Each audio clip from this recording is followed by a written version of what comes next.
No seu livro, no último capítulo, você abre e fala a geração não imigrante. Isto. Essa é a minha geração, a geração dos filhos. Em algumas conversas que nós tivemos, com uma terceira geração. Tem um livro que a gente leu recentemente, foi tema do clube de leitura da Vivian, também de um debate na Hebraica, que é o Diário da Queda de Michel Laub. Sim. Tá? Esse livro, que a gente estava conversando agora há pouco, ele é bem sintomático do ponto de vista de quem é essa geração e como que olha o problema da Shoah, a questão da tradição e como manter isso. E outros autores que a gente tem estudado agora também parecem ter de alguma forma alguma ligação, algum ponto de vista parecido com isso. Isso é bastante interessante. E é mesmo. No entanto, eles não se afastam completamente das raízes judaicas. E eu numa dessas minhas palestras, que eu me lembro agora, eu levantei uma metáfora ou um símbolo. A história do Chapeuzinho Vermelho. Todo mundo conhece. A mãe que dá para a menina um lanche para alimentar a avó. Então aqui nós temos 3 gerações, a avó, a mãe e a filha. Se nós formos usar esses 3 símbolos e aplicar na história da literatura judaica brasileira, a avó simbolizaria os imigrantes, a mãe, os filhos dos imigrantes, e a menina, os netos dos imigrantes. Michel Laub.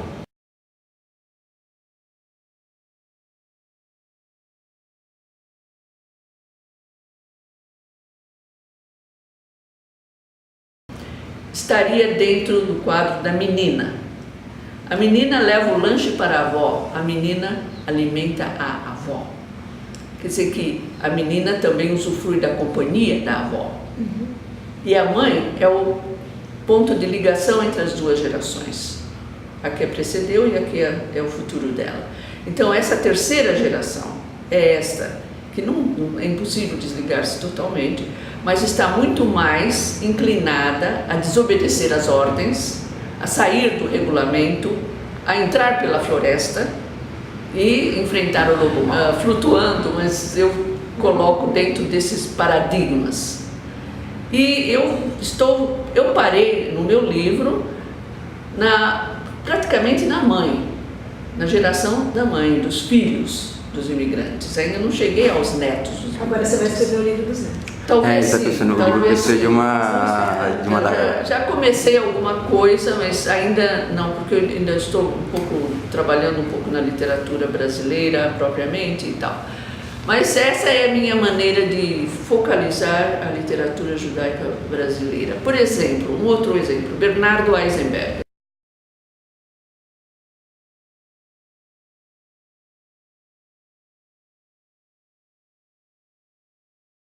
Aqui de São Paulo.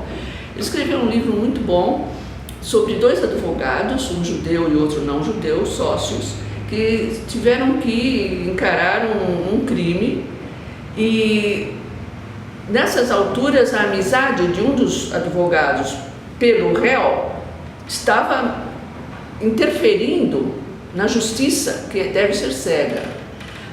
E aí entra que o advogado judeu começa a trazer toda a ética aprendida durante gerações e gerações de judeus.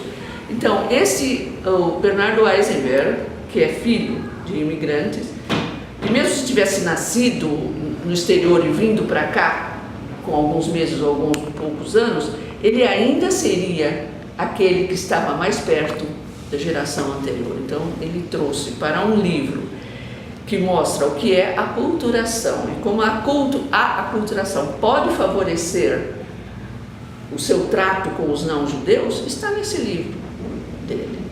Esse é o Bernardo Eisenberg. Então, como existem esses silogismos na vida sempre, ou então processos mnemônicos que você quer lembrar de uma série de coisas, você coloca letrinhas e tal, eu faço isso com a história do Chapeuzinho Vermelho. Eu coloco a avó como imigrantes, a mãe como a intermediária e a menina como a novíssima geração que ainda vai alimentar a geração anterior à mãe dela e dela também se alimenta. E eu acho isso, para mim, me facilitou muito entender muitas coisas. Agora, não sei se todo mundo pode aceitar isso, a história do Chapeuzinho Vermelho metida na nossa história. Mas o que eu estou vendo agora é uma aculturação positiva, saudável, em que entram tanto valores judaicos como os valores assim apreendidos no Brasil, nas escolas, e no convívio diário com colegas, amigos não judeus. E há essa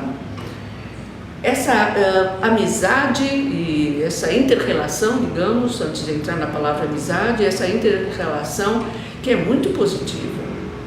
E mesmo entre alguns amigos, encontramos aqueles que dizem assim: ai, que bom que eu tenha visto você, porque eu tinha outra ideia dos judeus. Então, aquela ideia já cimentada, estereotipada. E eu mesma encontro gente que fala isso comigo até hoje. E acredito que muitos de nós, na geração dos imigrantes, tivemos amigos, ou temos amigos que falam dessa maneira: não sabia que você é judia. Nossa, aí já é meu. Você é diferente do que eu imaginava. Também falam assim. Então existem essas sentenças já cimentadas, né? Mas seria o mesmo se eu encontrasse uma menina filha de japoneses e perguntasse: você não usa tamanquinhos? Ele não é. Temos que saber as coisas, mas muita gente não sabe.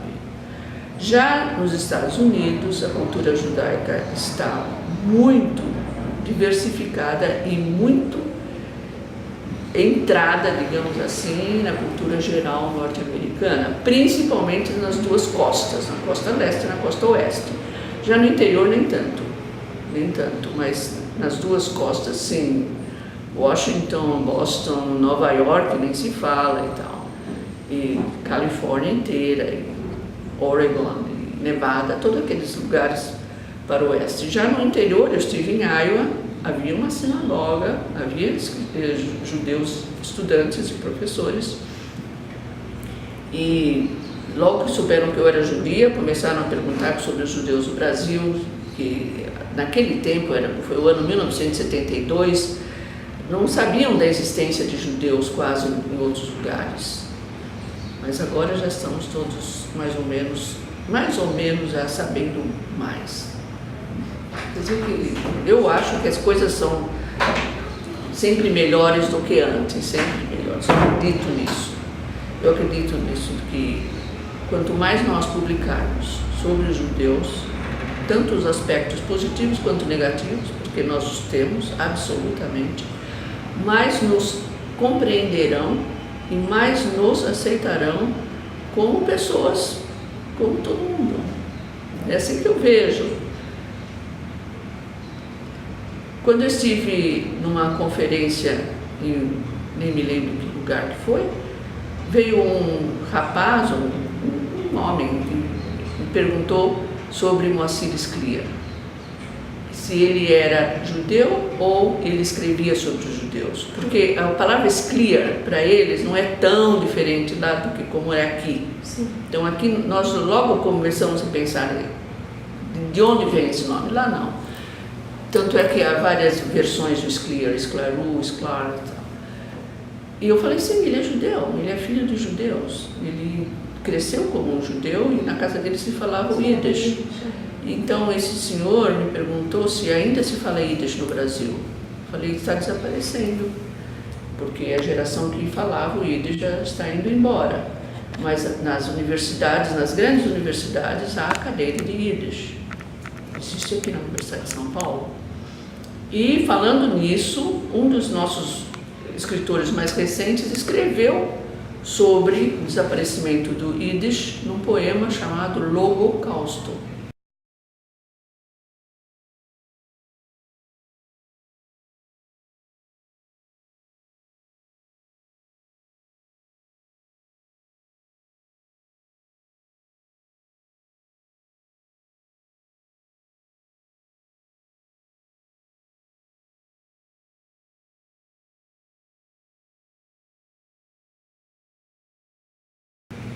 Logo, significando Leandro palavra, Sarmartes. Leandro Sarmartes, que eu acho que ele mora em São Paulo. Sim. É. Logocausto, quer dizer, o fim do Yiddish. Mais ou menos, porque há grupos musicais de não-judeus que tocam klezmer como se tivesse nascido na velha Europa. Agora, eu também escrevi sobre ele 2 resenhas sobre Luiz Krauss.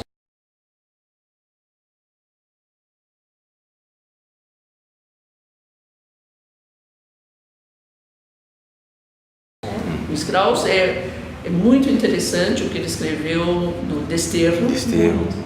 Muito interessante o deslocamento dele e do pai entre várias casas aqui em São Paulo, tentando recriar o mundo alemão-judaico, que esse sim desapareceu. Então, típico, né? Dos judeus alemães. Exatamente. Os Yeques, Os Yeques, é o apelido que eles têm. Os judeus alemães são chamados Yeques.